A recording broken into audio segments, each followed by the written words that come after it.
پاکستان اور بنگلہ دیش کے براہ راست فضائی رابطے بحال۔ پاکستان نے بنگلہ دیش کی ویمان ایئر لائنز کو براہ راست پروازوں کی اجازت دے دی۔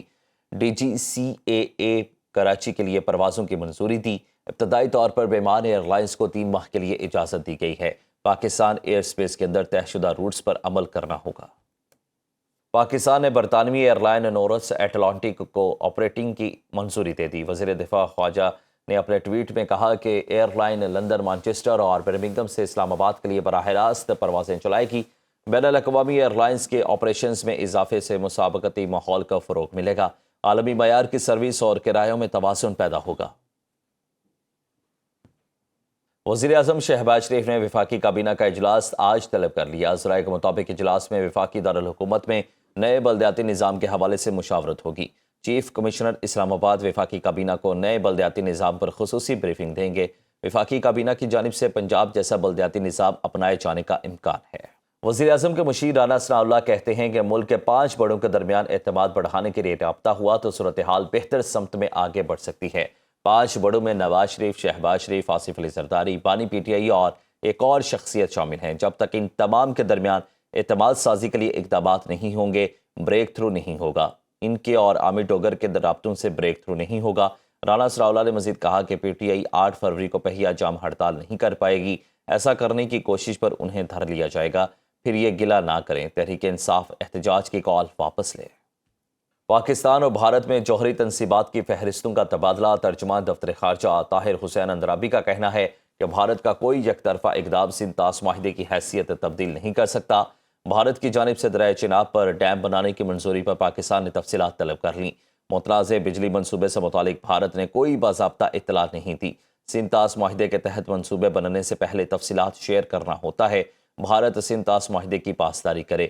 پاکستان میں 257 بھارتی قیدی ہیں۔ دونوں ملک ان قیدیوں کی فہرستوں کا بھی تبادلہ کیا گیا۔ Accordingly, the list of nuclear installations and facilities in Pakistan was officially handed over to the representative of the Indian High Commission in the Foreign Office today, and I understand that the Indian government is also sharing the list of Indian nuclear installations with our High Commission in New Delhi today. Accordingly, the government of Pakistan today handed over a list of 257 Indian prisoners, including 199 fishermen and 58 other civilians in India in Islamabad. Bloomberg نے پاکستان میں مہنگائی میں نمایاں کمی اور policy استحکام کی تصدیق کر دی۔ رپورٹ کے مطابق پاکستان میں معاشی نظم و نسق بہتر ہو رہا ہے۔ نومبر میں افراط زر 6.1% تھا، جو دسمبر میں کم ہو کر 5.6% پر آ گیا۔ خوراک کی قیمتوں میں دباؤ کم اور غذائی افراط زر 3.24% تک محدود رہا۔ خوراک کی بہتر دستیابی سے مارکیٹ مستحکم ہوئی اور عوامی ریلیف کے آثار نمایاں ہوئے۔ توقع سے کم مہنگائی نے عوام کا اعتماد بڑھایا اور پالیسی کی سمت درست ہونے کی تصدیق کی۔ اسٹیٹ بینک نے استحکام کو مد نظر رکھتے ہوئے پالیسی ریٹ 3 سال کی کم ترین سطح پر کر دیا۔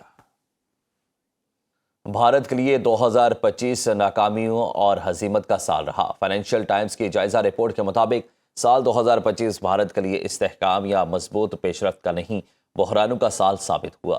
پاک بھارت فوجی کشیدگی، امریکہ کے ساتھ تجارتی محاذرائی، مہلک طیارہ حادثہ، کرنسی کی کمزوری اور معاشی بے چینی نے بھارت کو کئی مسائل کی زد میں رکھا۔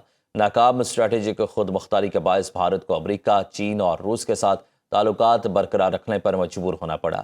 جی ایس ٹی کی اصلاحات محدود شعبوں تک رہنے کے باعث معاشی ترقی رکاوٹ کا شکار رہی۔ بھارت میں روپے کی گراوٹ اور تیل کی قیمتوں میں اضافے کی وجہ سے مزید معاشی بحران نظر آتا ہے۔